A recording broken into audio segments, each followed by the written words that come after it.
Indian overseas bank IOB ने Telibagh, Ayodhya, Balrampur, Lalitpur, सुगामऊ, Banda, Bijnor road, Dubagga, Kalyanpur, Kanpur, Mohanlalganj, Viraj Khand, Gomti Nagar में 11 नई शाखाएं खोली, जिनमें भौतिक रूप से 2 शाखाओं तथा 9 अन्य शाखाओं का वर्चुअली उद्घाटन श्री अजय कुमार श्रीवास्तव, प्रबंध निदेशक व सीईओ, इंडियन ओवरसीज बैंक द्वारा श्री पूर्णचंद्र शतपथी, मुख्य क्षेत्रीय प्रबंधक, लखनऊ की उपस्थिति में किया गया। यह शाखाओं का विस्तार आने वाले 2 वर्षों में पूरे उत्तर प्रदेश में 100 शाखाएं खोलने की बैंक की योजना के अनुरूप है। शाखाएं खोलने का एक लेट डाउन प्रोसीजर है, गाइडलाइन है।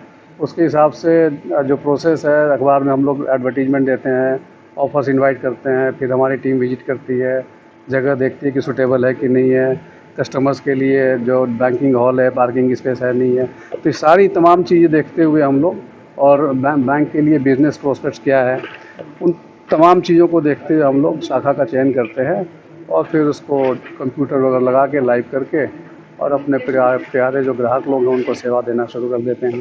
सर, कितनी शाखाओं का उद्घाटन हुआ है और कितनों का टारगेट है, और इन शाखाओं से रोजगार का कितना विस्तार होगा? देखिए, पिछली बार जब मैं आया था तो हमने ये बोला था कि हमारा अगले 2 सालों में लगभग 100 शाखाएँ खोलने का प्लान है यूपी में।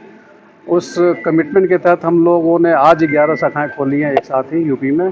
इसके पहले 2 शाखाएँ और खुल चुके थे, तो 100 के अगेंस्ट हम लोगों ने 13 शाखाएँ ऑलरेडी खोल दी हैं।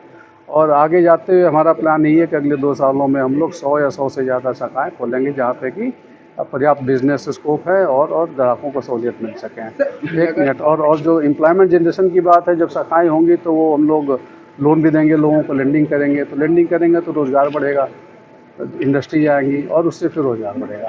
सर, बैंक को लगातार हाईटेक बनाया जा रहा है, किस तरीके से आपके बैंक का हाईटेक हो रहे हैं?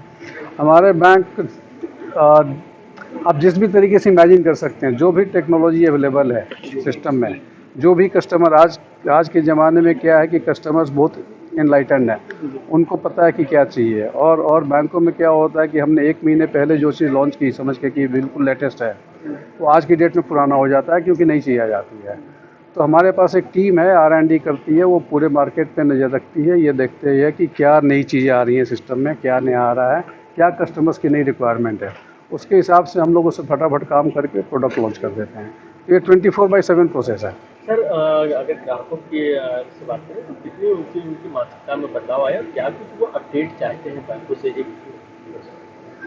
जो मेजर चेंज आया है वो ये है कि शाखा में कम लोग जाना चाहते हैं जी। शाखा में जाना कम चाहते हैं, सब कुछ चाहते हैं कि वो मोबाइल पे या नेट बैंकिंग पर फटाफट हो जाए, और वो हम लोग भी प्रोवाइड कराते हैं। उसी क्रम में हमने 3-4 चीज़ें बताई है भी, जैसे डिजी लॉकर पे गए हैं, मोबाइल बैंकिंग की वेलमिंग ओवरलैप हो रही है और उसकी सहूलियतें बढ़ाई जा रही हैं। तो कस्टमर्स की रिक्वायरमेंट और चॉइस के हिसाब से हम लोग बिल्कुल एजाइल हैं कि वो सर्विसेज उनको फटाफट प्रोवाइड करा पाएँ। क्या लगता है कि इसकी वजह से सर, क्योंकि अब ऑनलाइन ज़्यादा चीज़ें निर्भर हो गई हैं, तो साइबर फ्रॉड, साइबर क्राइम बढ़ रहा है, या उसको फिर कैसे कस्टमर्स को अवेयर करना है, स्पेशली जो ग्रामीण क्षेत्र के कस्टमर हैं जो कम पढ़े लिखे हैं, वो कितना बीच होती है? हाँ, ऑनलाइन ट्रांजैक्शन बढ़ने से जो फ्रॉड का रिस्क बढ़ा है बिल्कुल, और हम लोग अपनी तरफ से ग्राहकों को हमेशा एजुकेट करते रहते हैं, मैसेज भेजते रहते हैं, मेल भेजते रहते हैं, बताते रहते हैं, पासबुक में भी लिख देते हैं कि हम लोग कभी आपसे OTP वगैरह नहीं पूछेंगे, किसी को शेयर मत कीजिए। हम लोग गांव में जो RCT है हमारी,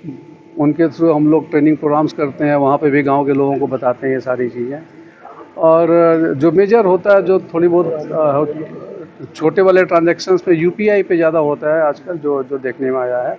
बाकी बड़े ट्रांजैक्शंस पे ऐसा कुछ नज़र नहीं आया। सारे बैंक अलर्ट हैं इस बात को लेके, साइबर अटैक, साइबर सिक्योरिटी को लेके लेटेस्ट सॉफ्टवेयर डिप्लॉय किए गए हैं, और मैं कह सकता हूँ कि सब कुछ अंडर कंट्रोल है अभी।